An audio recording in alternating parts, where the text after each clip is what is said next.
Claro, por eso vale la aclaración esa de diferenciarlos, porque argentinos son todos, al menos nacidos acá, pero muy pocos se sienten argentinos, ¿no? Lamentablemente. Y creo que por ahí va la cosa. Pero acá tenemos, para empezar, ¿no? Vamos a arrancar con un personaje que estuvo de este lado. Vos nos vas a ir aclarando luego, nos vas a sacar un poco las dudas que tenemos. Estuvo de este lado y hubo algo, diríamos, que lo convirtió, a aquellos que somos fanáticos de Star Wars, al lado oscuro, ¿no? Entonces, digo, el joven Borges, que arranca en el nacionalismo, ¿no? En el pensamiento nacional, incluso militante del nacionalismo.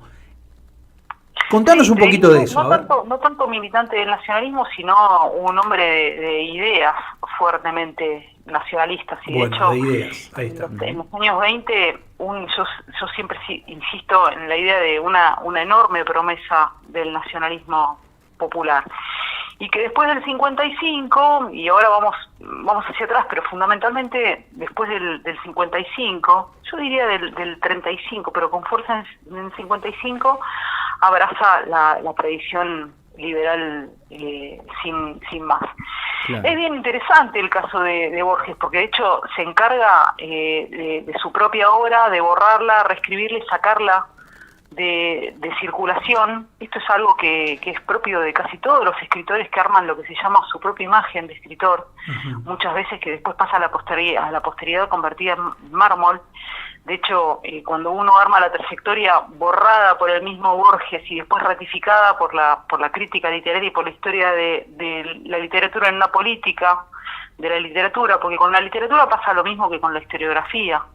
Jauretche lo decía bien claro, bueno, lo que nosotros estudiamos como historia no es la historia con mayúsculas, sino que es una política de la historia, escrita por quién, fundamentalmente por los que ganaron la batalla política, fundamentalmente por la tradición liberal. Bueno, con la historia y la literatura pasa lo mismo, y de alguna manera hoy la figura de Borges, asociada fuertemente a cierta concepción purista de la literatura, esto es deshacida de cualquier compromiso de tipo político o social, y que de hecho, digamos, no admite la contaminación con el partidismo político. Yo creo que es la figura de la literatura argentina más fuertemente ligada a una idea de autonomía de la literatura, que eso es una imagen de Borges que fundamentalmente puertas adentro de la Argentina, porque estamos hablando de un escritor, digamos, leído en términos occidentales, un tipo conocido en todo el mundo, pero puertas adentro de la Argentina, esa figura deshacida de cualquier compromiso con la política, fundamentalmente se arma con fuerza en los programas de literatura y después obviamente en los circuitos culturales y en la opinión pública, después de la derrota de la última dictadura cívico-militar, fundamentalmente con lo que es la derrota cultural de los años 80. Ajá. De la mano de un circuito de intelectuales, algunos más conocidos por su vínculo con el diario La Nación o Clarín o La Política, como por ejemplo Beatriz Arlo, un circuito de intelectuales que editan una revista que se llama Punto de Vista, que tiene una pata política en los 80 que se llama la revista La Ciudad Futura, que son los intelectuales que les dan insumos discursivos al alfonsinismo y que vienen hacia atrás, digamos, con una larga trayectoria intelectual que uno podría describir como camaleónica, esto es, se acomodan siempre a los circuitos de poder, pasan los gobiernos y los tipos quedan. Claro. Y para el caso de Borges, estrictamente, digamos, para la historia de la literatura argentina, a partir de los 80, se arma una historia de la literatura que de alguna manera lo pone en el centro del debate, como que la historia de la literatura argentina en el siglo XX y XXI se piensa antes y después de Borges, de este Borges, insisto, fuertemente atado a una idea de la autonomía o del purismo de la literatura, digamos. Y uno que podría decir, bueno, cuando uno revisa la trayectoria, insisto, borrada por él mismo y ratificada esas borraduras por la crítica y por la historia de la literatura, por esta política de la historia de la literatura profundamente liberal, uno podría plantear una primer tesis, que en principio, digamos, no fue un apolítico ni por sus actitudes públicas ni por sus textos, y en segundo lugar, en función del interés de lo que mencionabas, Pablo, que además fue un nacionalista popular en sus comienzos. Claro. Fuertemente nacionalista popular. De hecho, uno lo compara con figuras que después van a abrazar fuertemente la tradición del nacionalismo popular, como Mansi, Discépolo y Marechal, que todavía están en los años 20 más vinculados a la tradición liberal, y nosotros tenemos un Borges fuertemente interesado por darle a la Argentina una historia versificada en términos de revisionismo, y que entra de lleno a reivindicar la tradición nacional. A través de un corpus de textos, él escribe mucho en los 20, que es un corpus de publicaciones que, si uno va a una librería, lamentablemente encuentra libros totalmente reescritos. Insisto, la reescritura en los escritores no es propia de Borges. La mayoría de los escritores ha reescrito su obra de comienzos o su obra a lo largo del tiempo en función del cambio ideológico, en función de acomodarse a las coyunturas. Yo siempre cuento un caso bien sintomático de estos escritores convertidos en mármol, inmaculados, sin ningún tipo de vaivén o de fisura. Hoy el caso de Haroldo Conti. Ajá.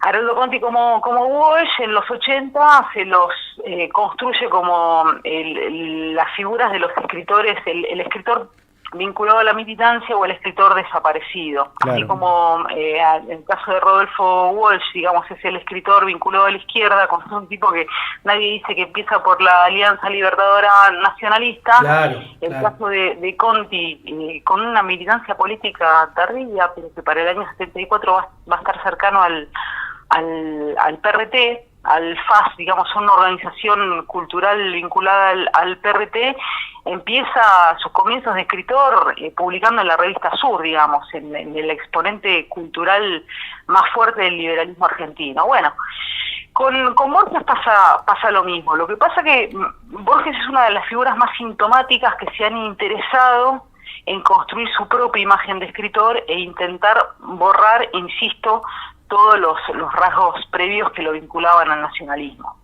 Es 6 libros de comienzo. Yo me dediqué fundamentalmente, como vengo del terreno del estudio de la literatura, a los textos vinculados a la poesía. Tiene tres libritos que son hermosos, 3 poemarios. Uno es Fervor de Buenos Aires, que lo publica en el año 23, otro es Luna de Frente, que lo publica en el 25, y Cuaderno San Martín del año 29. Digamos, 3 expresiones, digamos, de su intervención en el campo de la cultura argentina a través de la poesía, y después 3 libros de ensayos que vale la pena, son difíciles de encontrar en sus ediciones de comienzos. Uno es Inquisiciones del 25, El tamaño de mi esperanza del 26, que es un libro tremendamente hermoso para los que amamos profundamente a la Argentina, y El idioma de los argentinos del año 28. ¿Y qué se propone fundamentalmente este Borges joven en la década del 20?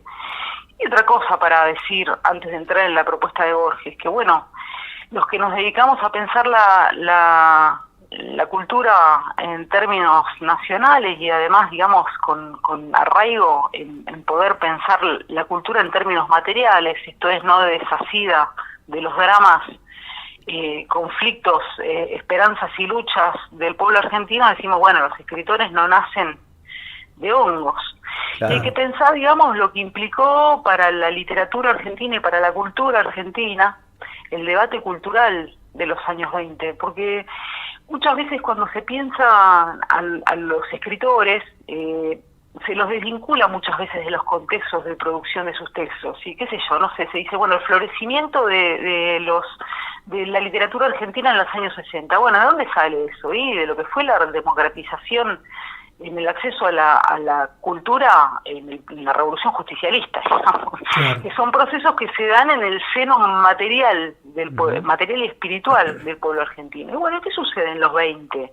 Estos 20 que van a dar, además, digamos, de diversas expresiones del nacionalismo y del pensamiento nacional, a figuras como la de este joven Borges, preocupado por darle a la Argentina una poética revisionista, digamos, un espejo donde poder mirarse y reconocerse en términos poéticos. Fundamentalmente, lo que implicó el irigoyenismo en función, digamos, del ascenso de las clases medias al monopolio de la cultura.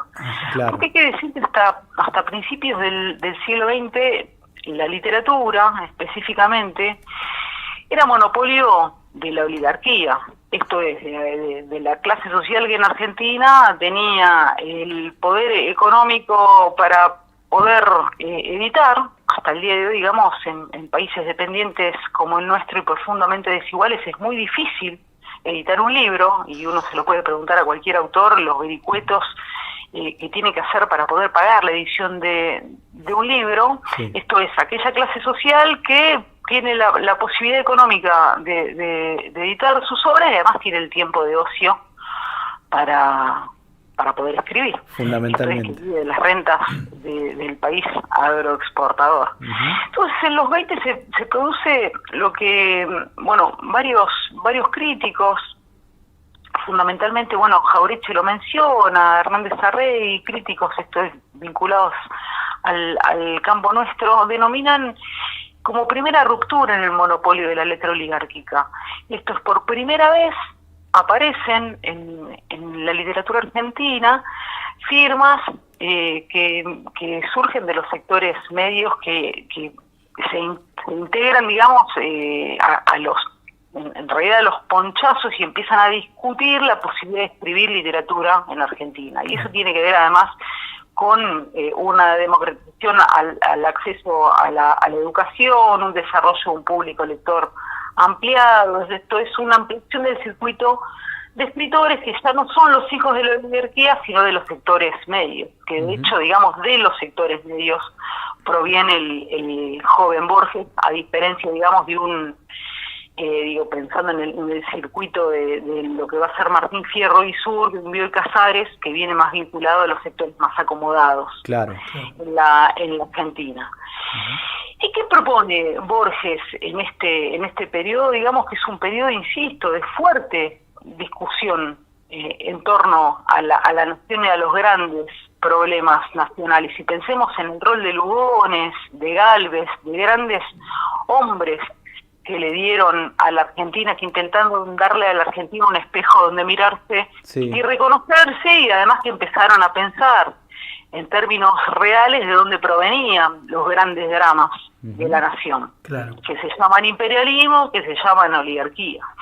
Y en este periodo, fundamentalmente, este joven Borges piensa darle a la Argentina una historia nacional versificada. ¿Qué dice fundamentalmente? Bueno, los argentinos tenemos, en términos poemáticos, tenemos el Martín Fierro como texto fundante de la nacionalidad, después te va a decir, y después del 35 con mucha más fuerza en el 55, Hernández y el Martín Fierro van a ser la peste. Hernández va a ser un escritor menor, el Martín Fierro va a ser una novelita que cuenta las desventuras de un marginal, en esos términos totalmente peyorativos, pero en este periodo él dice, bueno, a mí me interesa fundamentalmente darle a los argentinos un caudal poético propio del siglo XX donde puedan pensarse y reconocerse. Y él hace un viaje a Europa en la década del 20, como gran parte de los intelectuales y de los escritores que pensaban que Europa, digamos, era el viaje de bautismo, donde la Meca, ¿no? Laureados a darse fundamentalmente el baño de cultura que implicaba para los intelectuales coloniales la ida a París. Exacto. Y él viene fundamentalmente masticando mucho un movimiento estético y político de España, que es el ultraísmo, Claro. En un periodo donde la literatura argentina discute fundamentalmente el peso del modernismo. El modernismo es Rubén Darío, pero puertas adentro de la Argentina la figura de Lugones, y que en términos de la historia de la literatura argentina se suele circunscribir como el periodo, digamos, de discusión de las vanguardias argentinas. Y acá vuelvo con la cuestión de la política de la literatura para seguir pensando Borges y este periodo en particular, porque Borges hizo un montón de escritores que le aportan muchísimo al ser nacional de los argentinos. Si uno abre una historia de la literatura, o ustedes ponen en Google historia de la literatura de los años 20, ¿qué van a decir? Gran parte de las entradas es el periodo de la discusión de las vanguardias.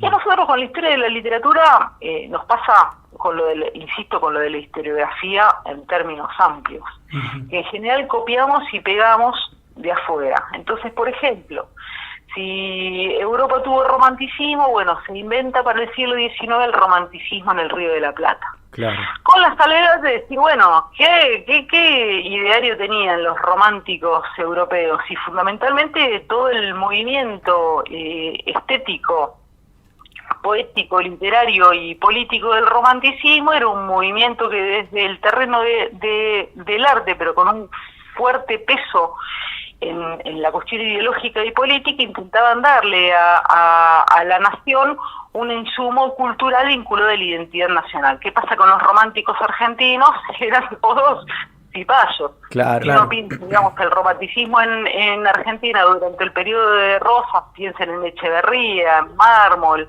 digamos, en los escritores que tienen una entrada segura en la historia de la literatura argentina, y además en general suelen tener gustos, son tipos que están exiliados, autoexiliados en Uruguay, claro, combatiendo al brigadier general Juan Manuel de Rosas. Y si el romanticismo europeo decía, bueno, nosotros en este trabajo de darle estéticamente una identidad a nuestros pueblos, volvemos a la importancia de la naturaleza para nuestros autodenominados románticos era la barbarie. Bueno, claro. Pasa lo mismo con las vanguardias, porque las vanguardias para Europa, y cito, digamos, la más, en general, la más discutida o citada como el surrealismo, eran movimientos estéticos fuertemente arraigados en la política, que intentaban desde el terreno de la literatura, de la pintura, del arte en general, intervenir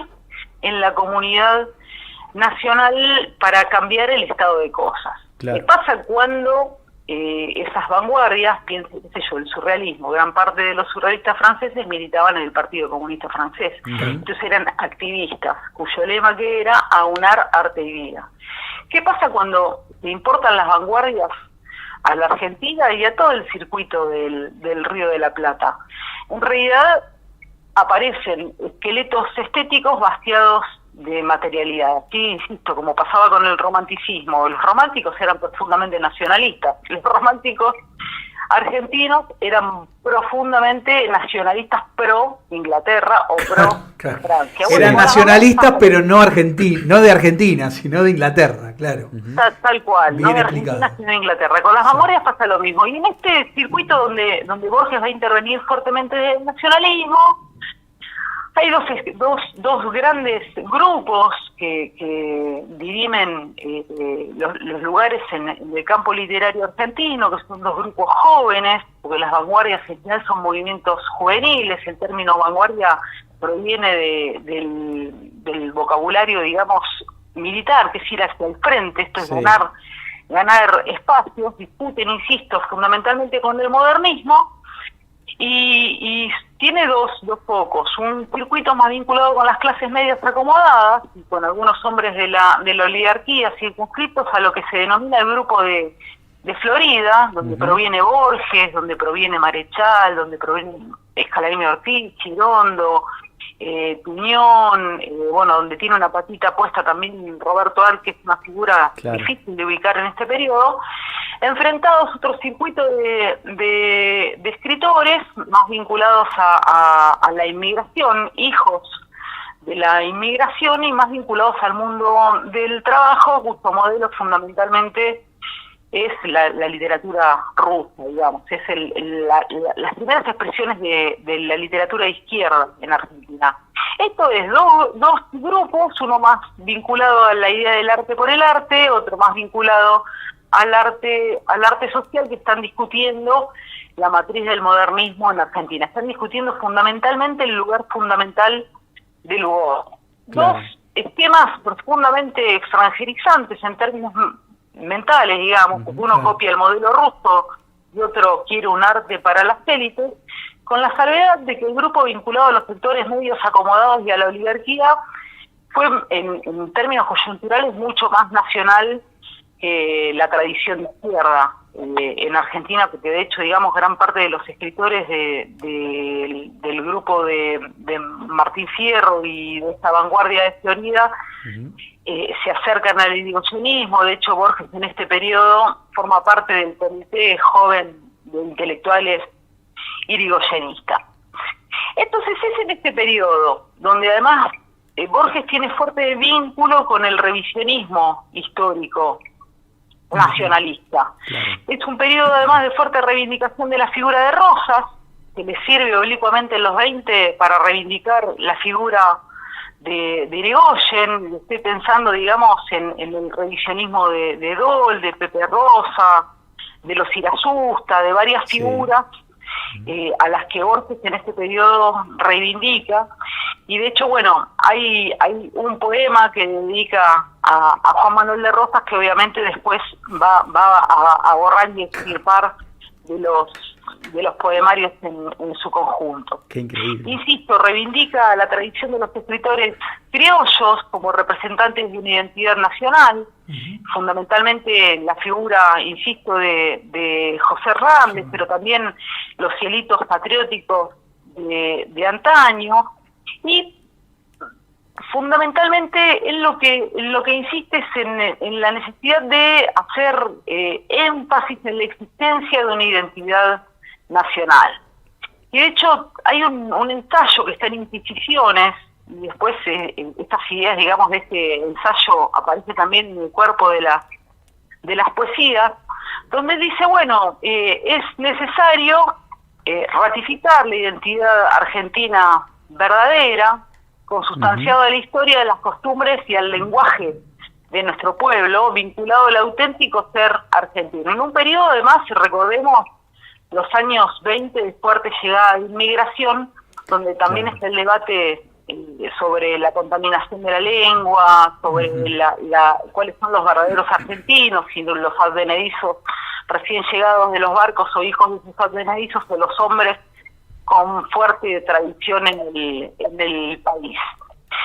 Exacto. A la par, digamos, de que obviamente legitima la constitución de una literatura criolla urbana, que es la que él está escribiendo, ¿no? Y de hecho, digamos, hay una fuerte crítica en este periodo al extranjerismo mental de los intelectuales argentinos. Centralmente una crítica al imperialismo norteamericano. Yo hace un tiempito volví a leer a Scalabrini Ortiz. Yo estuve estudiando el joven Scalabrini Ortiz, el de este mismo periodo de Borges, pero estaba volviendo a las notas que él escribe en la revista que en el año 56-57. Decía Scalabrini Ortiz, gran parte de los intelectuales y de los escritores que veníamos de una tradición liberal, en el caso de Scalabrini Ortiz mucho más fuerte que el de Borges, en el periodo en que la Argentina fundamentalmente está transida y está sangrando hacia afuera por la intervención del imperialismo británico, nos dedicábamos estrictamente a denunciar al imperialismo norteamericano. Y hay en todos los textos de Borges, no hay ni una palabra en contra de Inglaterra, sino fundamentalmente en contra de las costumbres digamos, que llegan puertas adentro de la Argentina y que están rompiendo el ser nacional vinculadas al imperialismo. Y además un esfuerzo muy grande por arraigar el estilo criollo en la literatura argentina, desde la lengua y de todo el ideario que hay en el cuerpo de los poemas. De hecho, digamos, uno podría decir que el nacionalismo popular del Borges de los 20 y su defensa de Irigoyen lo acercan a los postulados nacionalistas de lo que posteriormente en el año 35 va a ser Forja, insisto, Scalabrini, a Mansi y a Jauretche, con los que de hecho mantiene vínculos personales. Yo diría que hasta el 30, un poquito más del 30, porque claro, estoy pensando que El Paso de los Libres, ese texto hermoso, el primer texto de Jauretche, gran parte de los pensadores nacionales empiezan todos por la literatura. Sí. El Paso de los Libres de Jauretche es del año 33, que es un texto poético en estilo gauchesco, digamos, en el estilo de José Hernández, que narra la insurrección radical, fallida del año 33. El Paso de los Libres. Lo prologa Borges. De hecho, se lo prologa Borges, que le pide Jauretche está en Uruguay, y ya estaba el libro por entrar a imprenta, y pide a través de Mansi prologarle el libro. Y después, en el 35, cuando Borges edite un libro con todos los prólogos, va a sacar ese libro de Borges. Pero insisto, digamos, un Borges poco conocido, porque Borges es hoy, digamos, el mármol, insisto, vinculado a la idea de autonomía de la literatura y fuertemente arraigado a la tradición liberal. Iciar, sí, antes de avanzar, pues yo te dejo hablar porque de esto mucho no entiendo, de literatura, poesía. Siempre me fue muy mal en el colegio, así que no puedo mucho andar picoteando como suelo hacer. Algunos deben estar contentos acá porque siempre me critican que interrumpo, pero bueno, yo trato de repreguntar, si no se pierde y para los que no sabemos no aprendemos. Uh-huh. Vos acabás de dar en un dato que fue el que a mí me hace pensar, digo, ¿cómo Borges prologaba a Jauretche? Ahí es donde yo me entero de su pasado nacionalista. Si no, para mí siempre había sido un liberal, ¿no? Entonces digo, mirá vos cómo el tipo, en ese tiempo, había todo lo que había construido durante la década del 20, como bien vos lo dijiste, en el año 35, con eso de una reedición de su prólogo, borra el del libro de Jauretche, ¿no? Ahí es el punto de inflexión, podríamos decir, entonces. Tal cual, el comienzo de la década infame. El prólogo a Jauretche y borra, insisto, todas las marcas de nacionalismo de sus primeros poemarios. Porque ¿qué pasa cuando uno edita el libro? Cuando uno edita el libro forma parte de la comunidad nacional, entonces no hay manera de sacarlo de circulación. Entonces, ¿qué se va a encargar él una y otra vez? En la medida de lo posible, de no reeditar estos libros, y cuando los libros se reeditan, de reescribirlos en su conjunto. Insisto, algo que no es propio de Borges, sino de todos los escritores. Y doy un ejemplo, hoy que nosotros recordamos los sangrientos fusilamientos de José León Suárez, que es el caso de un escritor intelectual y además activista político como Rodolfo Walsh. Yo siempre digo, para comprender y ponderar lo que implicaron los fusilamientos de José León Suárez, es mucho mejor ir a Salvador Serna que a Operación Masacre de Rodolfo Walsh. Claro. Pero ¿qué pasa con Walsh? Hoy nosotros tenemos Operación Masacre, que es como el manifiesto y el testimonio de lo que es una denuncia al régimen implantado a sangre y bombas en el año 55, que fusilan José León Suárez en el 56. Ahora, este Walsh que escribe Operación Masacre, es un librito muy interesante de un colega, profesor de literatura argentina de la Universidad de Buenos Aires, que se llama Rodolfo Walsh no escribió Operación Masacre. Uh-huh. Un título, digamos, que uno lo deja pensando. Claro. ¿Qué pasa con Walsh, con Operación Masacre? Digo, para pensar la cuestión de la borradura y de las tachaduras y de la extirpación de textos íntegros de los libros en el caso de Borges, que es bien interesante de estudiar. De hecho, lo estudió a fondo Norberto Galazo en un libro maravilloso sobre Borges que se llama Jorge Luis Borges, un escritor en el laberinto semicolonial. ¿Qué pasa con Walsh?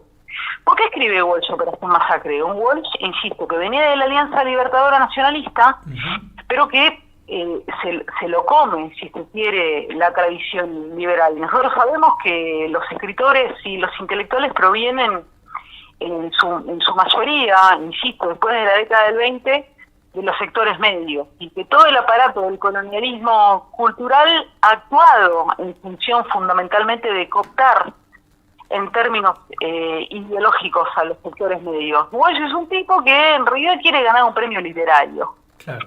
Y quiere escribir un texto de investigación para presentarse en un concurso literario. Y se lanza la investigación, le dicen, mira, hay un fusilado que vive, y se lanza con me parece que se llama Enriqueta Muñiz, yo para los nombres soy malísima, ir a entrevistar a los tipos que habían sobrevivido en José León Suárez. Y cuando uno ve la primera versión de Operación Masacre, en realidad no es un texto de denuncia del régimen.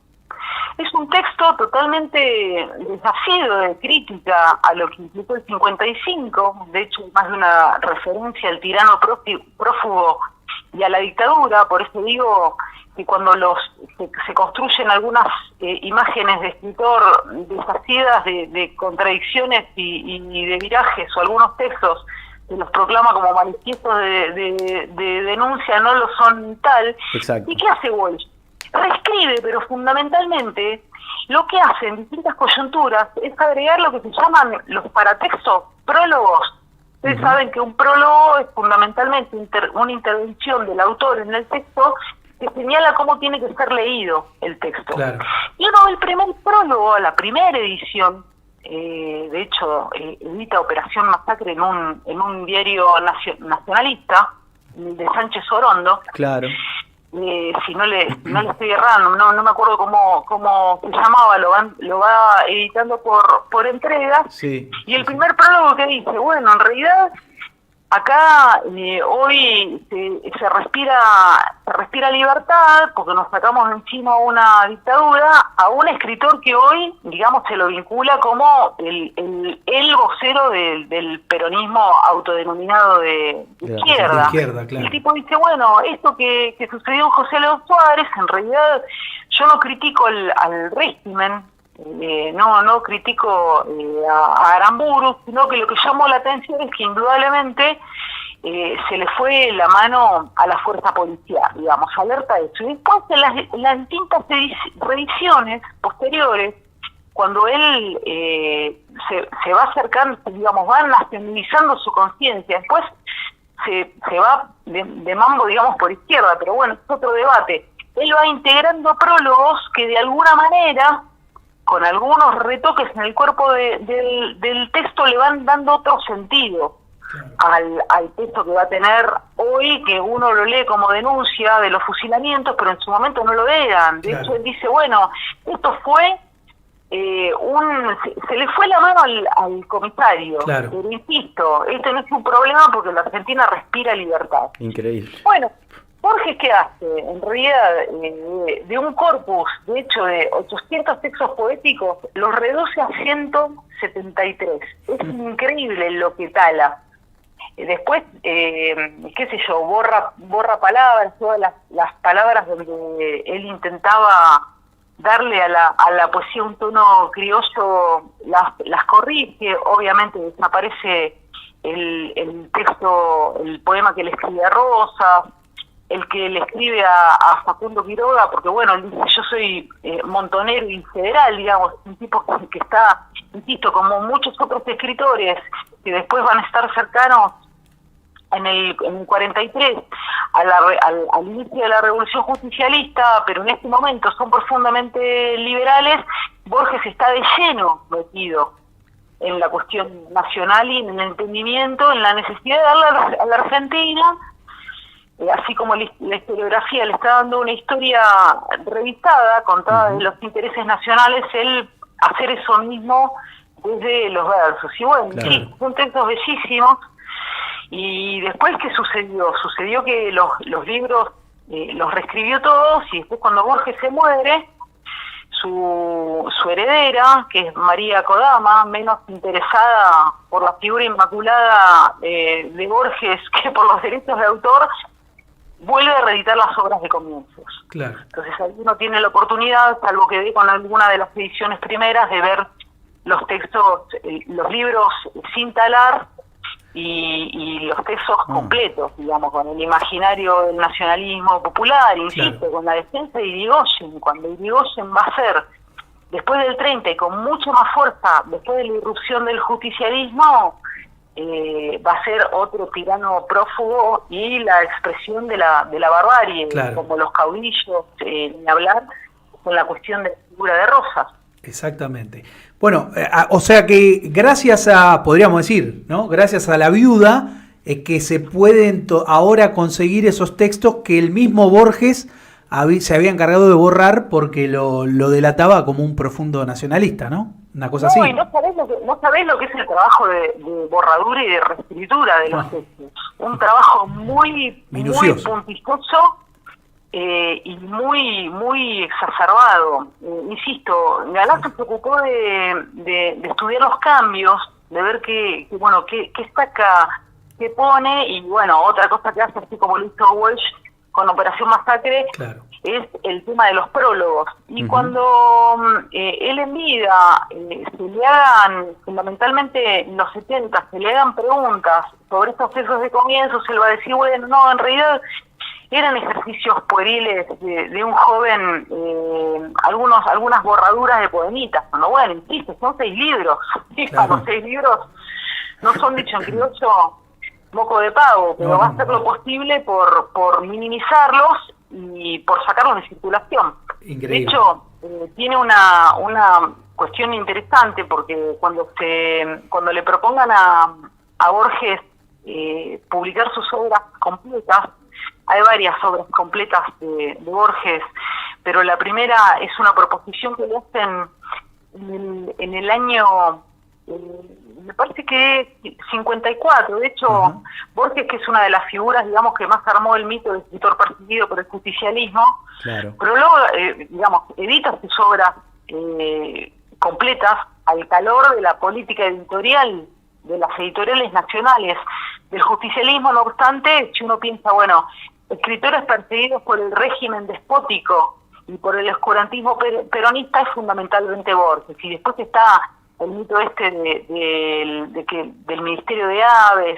bueno, que se repitió sin cesar, y que pocos tipos se encargaron de ir a ver qué había pasado con eso. Vieron que ellos dicen que él una y otra vez, en su propia imagen de escritor perseguido por el peronismo, él dice, bueno, en realidad yo tenía un puesto en una biblioteca municipal y para degradarme me dieron un puesto menor como inspector de aves. Claro.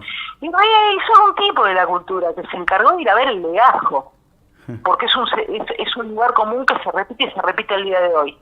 Es Aníbal Ford, que fue a los legajos de la municipalidad, y en realidad, ¿qué pasó?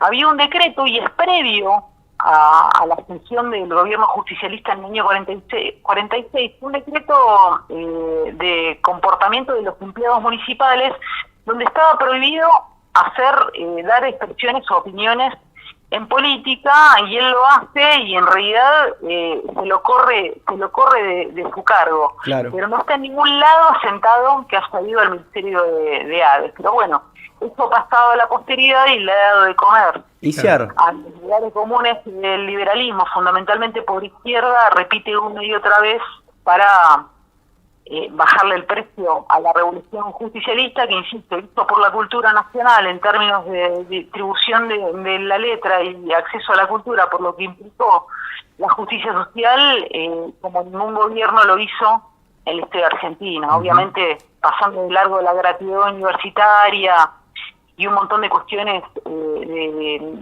democratización de la cultura que uno podría mencionar. Pero bueno, cuando tiene que editar las obras completas, el que dice, bueno, estos libros no entran. Claro. Entonces, edita no obras, las obras completas, edita obra completa, digamos, le saca el plural. Entonces, hay una llamada de pie en muchas de estas ediciones que dicen, bueno, no se descarta que puedan faltar nuevos textos o que pueda haber nuevos hallazgos documentales futuros. Pero bueno, estos libros no se reeditan, y los reedita después la viuda, y las ediciones que hay dando vuelta en general son las ediciones que están reescritas. Entonces, por ejemplo, no se va a encontrar el poema que le escribe al brigadier general Juan Manuel de Rosas. Claro. Eso no se va a encontrar en ningún lado, diríamos. Eso no se va a encontrar. No, yo igual tengo las primeras ediciones porque las enseño en la universidad, donde de hecho hablar de este Borges es difícil porque, insisto, el lugar de Borges en la literatura argentina es hoy un parteaguas que viene del 83. Uno cuando revisa los programas de literatura en las universidades nacionales que forman los profesores que después van a repetir el relato para los jóvenes argentinos, Borges no tiene el espesor y el lugar que tiene fundamentalmente después del 83. Yo creo que la década del 80 es la década de la destrucción profunda de la cultura argentina, con la derrota política, digamos, previa de lo que implicó la dictadura cívico-militar y además, bueno, Malvinas, ¿no? Por supuesto. Claro. Exactamente. Vos querías preguntar algo, sí. Juancito. Iciar, ahí cuando hacías mención al tema del